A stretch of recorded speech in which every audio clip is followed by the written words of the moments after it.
दोस्तों, हम आज के इस वीडियो में जानेंगे कि शनि देव की दृष्टि भक्त के लिए अमंगलकारी क्यों होती है। हम इसी तरह के कंटेंट लेकर आता हूँ जिसमें आपके संस्कार और ज्ञान में वृद्धि हो। तो चलिए स्टार्ट करते हैं और पूरी कहानी विस्तार से सुनते हैं। दोस्तों, हम पहले भी जान चुके हैं कि शनि महाराज अच्छे कर्म फल के देवता माने जाते हैं। जो उत्तम कार्य करते हैं, उत्तम कर्म करते हैं, शनिदेव अपनी कृपा से उसे रंक से राजा बना देते हैं। लेकिन जो छोटा कर्म या बुरा कर्म करता है, शनिदेव उसे राजा से रंक बना देते हैं। किसी भी पर शनि की कृपा अति आवश्यक है, सब पे पड़ती है, लेकिन कर्मफल के प्रभाव से वो बच जाते हैं। शनिदेव को सूर्यदेव का पुत्र माना जाता है। वास्तव में शनिदेव और उसकी पत्नी छाया के पुत्र हैं। ज्योतिष शास्त्र के अनुसार शनि को न्याय और कर्म का देवता माना गया है। शनि की दृष्टि अमंगलकारी पर आधारित पौराणिक कथा और इसके रिलेटेड संबंधित और भी चीज़ें जानेंगे कि शनि से हम कैसे बच सकते हैं। ठीक है, शनि के प्रभाव से आदमी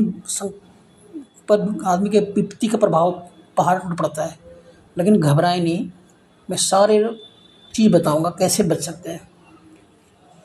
दोस्तों, एक ग्रह होते हैं। शनि क्या है? एक ग्रह है और सब कुछ ग्रह की चाल तेज होती है, कुछ ही ग्रह की सब धीमी होती है, लेकिन उनमें से है शनि।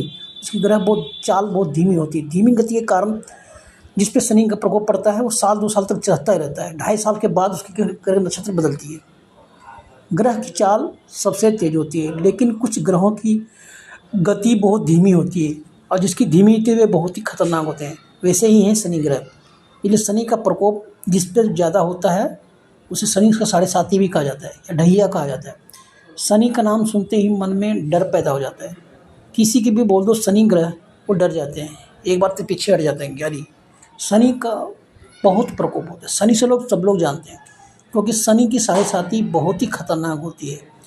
जिस पर शनि की 7.5 आ जाती है उनके जीवन में तमाम तरह की विपत्तियाँ, परेशानियाँ, बीमारियों का सामना करना पड़ता है। शनि की टेढ़ी नज़र से व्यक्ति को उसके हर एक काम में असफलताएं प्राप्त है। आप सोना को छुओगे मिट्टी हो जाएगा, यानी हर जगह परेशानी आपको नजर आएगी। हर शनि की 7.5 बहुत ही खराब होती है। शनि 2.5 साल में दूसरे ग्रह में प्रवेश करता है, तब जाके इनका निवारण होता है। तब जब तक शनि दूसरे ग्रह में नहीं प्रवेश करेंगे तब तक आपके घर में समय विपत्ति और परेशानी पड़ा ही रहेगा। तो आइए हम इस वीडियो में सब जानेंगे कैसे विपत्ति से बचा सकते हैं। शनि की दृष्टि को हम क्यों अशुभ माना जा गया है तथा धीमी चाल क्या होती है, सब कुछ वीडियो में जानेंगे हम। शनिदेव भगवान सूर्यदेव के पुत्र हैं। जुआ होने पर शनिदेव का विवाह चित्ररथ की पुत्री चित्रा से हुई थी। चित्रा बहुत बड़ी तपस्विनी और पतिव्रता नारी थी। वह हमेशा तपस्या में लीन रहती थी। एक दिन पुत्र प्राप्ति की इच्छा के लिए शनिदेव के ध्यान कर रही थी। उस समय शनिदेव भगवान विष्णु के ध्यान में इतना लीन थे कि उन्हें अपनी पत्नी की पुकार नहीं सुनाई दी। उनकी पत्नी प्रतीक्षा करके थक गई। अपना ऋतु का निष्फल जानकर उनके मन में क्रोध उत्पन्न हो गया। चित्रा ने क्रोधित होकर शनिदेव को ये श्राप दे दिया कि आज आपने मुझे अपने ध्यान में लीन रहने के कारण अस्वीकार कर दिया, इसलिए आज से जिस पर भी आपकी दृष्टि पड़ेगी उसका अनिष्ट हो जाएगा, अमंगल हो जाएगा, है ना।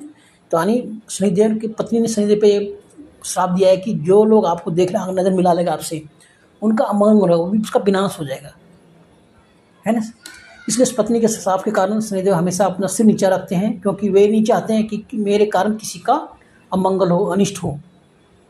ठीक है, आइए जानते हैं शनि की धीमी चाल के पीछे क्या कहानी है। एक बार पौराणिक कथा के अनुसार भगवान शंकर ने अपने परम भक्त दधीची मुनि के यहाँ पुत्र रूप में जन्म लिया था। भगवान ब्रह्मा ने इनका नाम पिपलाद रखा था, पिपलाद। लेकिन जन्म से पहले ही इनके पिता दधीची मुनि की मृत्यु हो गई और माँ सती हो गई थी। जब पिपलाद जुआ हुआ तब उन्हें अपने माता पिता की कमी खलीलने लगी, तो उन्हें देवताओं से पूछा मेरे माता पिता की मृत्यु क्यों हुई। तो देवताओं ने बताया शनि की कुदृष्टि के कारण आपके माता पिता की मृत्यु हुई। शनि की कुदृष्टि का यानी शनि ही वो ग्रह है जिसके कारण से आपके माता पिता की मृत्यु होती है। हर बच्चे का माता पिता का छाया उसके ज़िंदगी में कितना मायने रखता है ना। तो पिपलाद मुनि बहुत क्रोधित हो गए शनिदेव पर। उन्होंने शनिदेव के ऊपर अपना ब्रह्मदंड का प्रहार कर दिया। वो पिपलाद मुनि ने क्या किया, शनिदेव पे ब्रह्मदंड का प्रहार कर दिया। शनिदेव ब्रह्मदंड का प्रहार नहीं सह सके और डर से भागने लगे। वो भागते भागते तीनों लोग में भागते रहे, कोई नहीं बचाया, सब ने अपना पीछा छुड़ा लिया। लास्ट में शनिदेव पिपलाद मुनि के चरणों में आके गिर गए। तो ब्रह्मदंड के पैर पर लगने से, तो ब्रह्मदंड आके लग गया उसके पैर में, तो एक पैर लंगड़ा हो गया, शनिदेव लंगड़ा हो गए।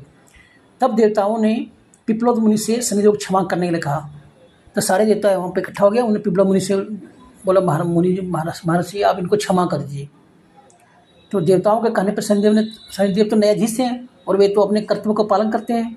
देवताओं के आग्रह पर पिपलाद मुनि ने शनिदेव को क्षमा तो कर दिया, लेकिन एक वचन लिया, वचन दीजिए कि 16 साल की आयु तक आप किसी शिव भक्तों को कष्ट नहीं देंगे।